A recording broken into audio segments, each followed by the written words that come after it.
بدلتے وقت کے ساتھ زمانہ بدلا، زمانے کے تقاضے بدلے اور ساتھ ہی بچوں کی پرورش، ان کی تربیت کے انداز اور اس سے وابستہ چیلنجز۔ موجودہ دور میں بچوں کی تربیت درپیش چیلنجز اور ان کا حل، اس اہم موضوع پر گفتگو کرنے کے لیے آج ہمارے اسٹوڈیو میں موجود ہے خاتون ماہر تعلیم اور سوشل ایکٹیوسٹ ڈاکٹر مسلم جان صاحبہ۔ آپ کا خیر مقدم اور بہت بہت شکریہ، آپ نے اپنا قیمتی وقت ہمیں دیا۔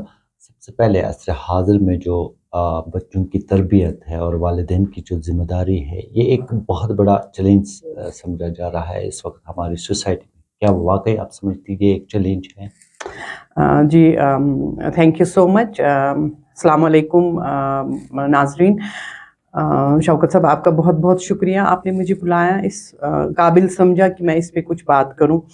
دیکھیے، جو پیرنٹنگ کا معاملہ آج کل ہے یہ ہر جگہ ہے، یہاں کشمیر میں نہیں خالی، بہت ہی پیچیدہ اور سنجیدہ معاملہ ہے بچوں کی تربیت کے لحاظ سے، ان کے اعتبار کے لحاظ سے، کیونکہ جو پیرنٹس ہم کہتے تھے، ہمیشہ ہمارا یہ کانسیپٹ ہے کہ کانسیپٹ نہیں، اٹس اے فیکٹ دیٹ ماں کی گود جو ہے وہ پہلے بچے کا اسکول ہے۔ جی بالکل، کہ کب اس کو وہ فیڈ کرتی ہے، کس طرح اس کو وہ ٹرین کرتی ہے کہ فیڈ اس کو مانگنا کیسے ہے، وہ جب بچہ روتا ہے وہ کیسے سمجھتی ہے کہ بچہ روتا ہے، اس کو کیسے وہ ایڈریس کرتی ہے۔ یہ ایک انسٹیٹیوشن ہی ہے نا، مدر کا تو ایک اگر سارے انسٹیٹیوشنز ہمارے ختم ہو گئے، مگر مجھے نہیں لگتا ماں کا انسٹیٹیوشن کوئی ختم کر سکتا ہے، کیونکہ یہ بائی نیچر ہے کہ آپ کی جو ماں ہے، آپ کا جو بچہ ہے، آپ اس کی لینگویج کو اچھی طرح سمجھ سکتے ہو اور اس لینگویج کو آپ اچھی طرح ایڈریس کر سکتے ہو۔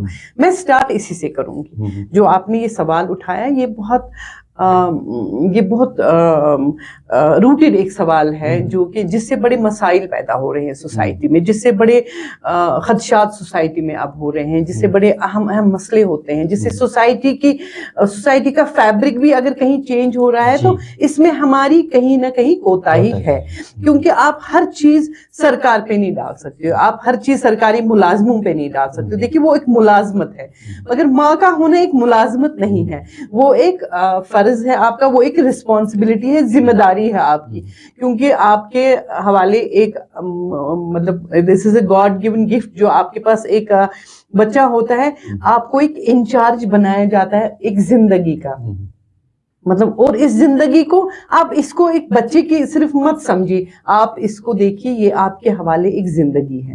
اگر آپ اس زندگی کو فریم نہیں کریں گے اچھی طرح سے، اس زندگی کو مطلب جس طرح ہم ایک پیڑ کو پانی بھی دیکھتے ہیں، اس پودے کو دیکھتے ہیں، کس کی کوئی اس کا پتا خراب تو نہیں ہوا ہے، اسی طرح آپ کو اس بچے کا دیکھنا ہے کہ جس طرح اس بچے کو کہیں پہ اس کو کہیں کمی تو نہیں ہو رہی ہے میرے پالنے میں، میرے پنپنے میں، کہیں اس کی سائیکولوجیکل امپیکٹ پہ کہیں کچھ تو نہیں ہو رہا ہے۔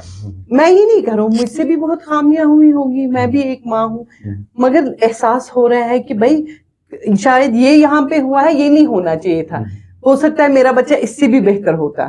ایک دیکھیے، جو آپ اپنے بچے کو بناتے ہیں نا، وہ ایک صرف آپ اپنے بچے کو نہیں پالتے ہیں، وہ ایک کل کے سماج کا ایک ایسا پودا ہے، ایک مستقبل ہے آپ کی سوسائٹی کے، آپ کی ریفلیکشن جو سوسائٹی کی، وہ آپ کا بچہ ہے۔ جو آج کل ہم حالات دیکھ رہے ہیں بچوں کے حوالے سے، خاص کر بڑی تکلیف ہوتی ہے، بڑی ذہنی کوفت بھی ہوتی ہے، عذاب ہوتا ہے کہ کس طرح ہم جوان بچوں کو دیکھتے ہیں، بچیوں کو دیکھتے ہیں، ریسرچ بھی آتے ہیں، ڈیٹا بھی آتا ہے کہ بھائی یہ بچے ہیں، یہ بچیاں ہیں، غلط کاموں میں ہیں۔ میرا اس معاملے میں ماننا ہے کہ ایک ماں باپ کا بہت اہم رول ہوتا ہے، بہت ہی اہم رول ہے۔ دیکھیے، میں پھر وہیں آؤں گی کہ ماں اور باپ، آپ کیا سمجھتی ہے کیا بنیادی وجوہات ہو سکتی ہے جو چیلنج ہمارے سامنے آج سوسائٹی کے سامنے ہے، اس کی بنیادی وجوہات کیا؟ جی دیکھیے، یہ دو چیزیں بڑی اہم ہیں۔ ایک تو ہم کہتے ہیں women empowerment, I am not against that, women should be empowered۔ ہمارے پہلے زمانے میں بھی تھے، ہمارے حضرت خدیجہ، اس سے بہتر ایگزامپل کون سی ہے کہ وہ کتنی امپاورڈ وومن تھی، جنہوں نے نبی صلی اللہ علیہ وسلم کو سپورٹ کیا معاونت کی مالی طور۔ تو اس سلسلے میں میں یہ کہوں گی کہ empowerment is the most important factor for a woman، yes، but یہ امپاورمنٹ اتنی حاوی نہیں ہونی چاہیے کہ آپ کوئی بڑی قربانی آپ کو دینی پڑے. دیکھیے اگر آپ کو ایک زندگی کسی کی زندگی کا انچارج آپ نے بنایا, آپ کو بنایا گیا, وہ آپ کے پاس ایک امانت ہی تو ہے. ہمارے پاس ہمارے اولاد بھی امانت ہے, ہمارے پاس جو بھی ہے زیور ہے, اولاد ہے, یہ ہمارے پاس ایک امانت ہے. اس امانت کو آپ کیسے پالتے ہو, اس امانت کو کیسے آپ رکھتے ہو, کسی کی چیز کو, اللہ تعالیٰ کی دی ہوئی چیز کو, یہ آپ سے حساب لیا جائے گا. آپ کو لگ رہا ہے کہ ایک گیپ آ رہا ہے والدین اور بچوں کے درمیان, جس کی وجہ سے جو تربیت بچوں کی ہونی چاہیے وہ نہیں ہو پا رہی؟ ایک گیپ ہے یا نہیں ہے, یا ہم خود اس میں؟ نہیں, ضرور گیپ ہے. دیکھیے میں وہی کہہ رہی ہوں آپ کے, آج کل جو عورتیں ہیں مطلب گھر سے نکلنے کا ایک ضروری مقصد بنا ہے کہ کیونکہ کمائیں, کیونکہ میں خود ایک ورکنگ وومن رہی ہوں. مجھ میں بھی بہت لیپسز ہوئے ہوں گے بچوں کو پالنے میں, ڈیفینیٹلی ہوئیں گے. ورکنگ وومن تھی, کیسے مینج کرتی, بچوں کو ٹائم دینا ہے, جاب کو بھی ٹائم دینا ہے, اس میں بھی کام کرنا ہے. بھائی اگر آپ جاب پہ پروو نہیں کرو گے اپنے آپ کو تو آپ کیسے, سیلری تو لینی نا, آپ کو جسٹیفائی بھی تو کرنا ہے اپنے کام کو. مجھے لگتا ہے جہاں تک میرا اندازہ ہے کہ مائیں جو آج کل ہے وہ مطلب they are too much into the jobs and they are kind of کہ کہیں نہ کہیں کوتاہی ہوئی ہے, کہیں نہ کوئی نیگلیکٹ بچہ ہو رہا ہے. دیکھیے اب ہم کہہ رہے ہیں آج کل کے زمانے میں ہم کہہ رہے ہیں ایک کوالٹی ٹائم دیا جائے بچے کو. یہ بھی ایک ہے کہ اگر بچے کو کوالٹی ٹائم دیا جاتا ہے, کیونکہ اب آپ نے سبسٹیوٹس ڈھونڈے ہیں, بیبی سٹرز ڈھونڈے ہیں, which is fine because the working woman ہے. اس میں بھی دیکھیے یہ آپ اکیلے میں اس چیز کو ڈسکس نہیں کر سکتے ہو. میں یہاں سے آؤں گی, جب آپ شادی کرتے ہو کسی بھی بچے کی, اگر میں بیٹی کی شادی کرتی ہوں یا بیٹے کی شادی کرتی ہوں, میں کہہ رہی ہوں پہلے کی ورکنگ وومن ہونی چاہیے, کیونکہ ایک سپورٹ سسٹم ملے گا. مگر اس سپورٹ سسٹم کے ساتھ جو اس وقت اس کے ایکٹیو ہوتے ہیں لوگ, جو اس کے دعوے دار ہوتے ہیں, جو وہ کہتے ہیں کہ جیسے میرا بیٹا ہے, میں اس کی ماں ہوں, میں اس کی دعوے دار بنتی ہوں کہ مجھے اس کی بیوی جو ہے وہ ورکنگ ہونی چاہیے. مگر جب وہ ورکنگ ہمیں آتی ہے نا گھر, ہم ایک سپورٹ سسٹم اپنا پیچھے لیتے ہیں. پہلے مجھے اس کے ساتھ اختلاف ہے کہ اگر آپ نے اس بچے کے لیے بہت اچھا کیا, ورکنگ ڈھونڈی, تو آپ اپنا سپورٹ سسٹم بھی ویسا ہی رکھو جب تک اس کو ضرورت ہے. میں نہیں کہتی ہوں آپ ہمیشہ رکھو, جب تک اس کو ضرورت ہے اس سپورٹ سسٹم. کیا آپ سمجھتے ہیں کہ جو ورکنگ پیرنٹس ہے خالی ان کو یہ چیلنج درپیش ہے, یا ان کو بھی جو ہاؤس وائفز ہے؟ نہیں, ہاؤس وائفز بھی ہے. دیکھیے میں آپ کو بتاؤں گی, دیکھیے ہر ایک کو چیلنج درپیش ہے. میں بتاؤں گی کیسے. ہماری جو فیملی یونٹس ہیں وہ کریک ہو رہے ہیں. یہ سب سے بڑا المیہ ہے ہمارے پاس. یہ ہو کیوں رہے؟ اس میں آپ صرف میاں بیوی کو نہیں کر سکتے ہیں, کیونکہ وہ ماں باپ بہت اہم چیز ہے. آپ ماں باپ کو اسے بالکل الگ نہیں کر سکتے ہیں. ماں باپ اگر دیکھتا ہے کہیں کانفلکٹ ہے, ان کی ایک ذمہ داری بنتی ہے اس چیز کو ایڈریس کرنا. میں نہیں کہتی ہوں کہ وہ کہیں گی بھائی وہ غلط ہے, میرا بیٹا صحیح ہے, میرا بیٹا غلط ہے, وہ صحیح ہے. میں وہ بھی نہیں کہہ رہی. میں کہتی ہوں اس چیز کو ایڈریس کریں. اگر اس چیز کو بزرگ لوگ, جیسے پہلے بھی ہوتا تھا کانفلکٹس پہلے بھی, مگر جو آج کل وائلنس میں بدل گیا, یہ ایک نیا ہی فینومینا آ گیا. اب کیونکہ آپ کا جو کانفلکٹ گھر کا آیا, یونٹ کا جو کانفلکٹ آیا, وہ ابھر کے آیا اس طرح کی ایک جنگ میں تبدیل ہو رہا ہے. مطلب یہ تو ایک وبا کی طرف پھیل رہا ہے. مطلب بہت لوگ اس کے شکار ہیں, ورکنگ وومن بھی اس کے شکار ہے, پڑھی لکھی عورتیں اس کی شکار ہیں, بڑی بڑی پوسٹس پہ جو عورتیں رہی ہیں اور یا ہیں وہ بھی اس کی شکار ہیں. مگر اس کی شکار اس لیے ہے کیونکہ ایک سپورٹ سسٹم کی بہت کمی ہو رہی ہے.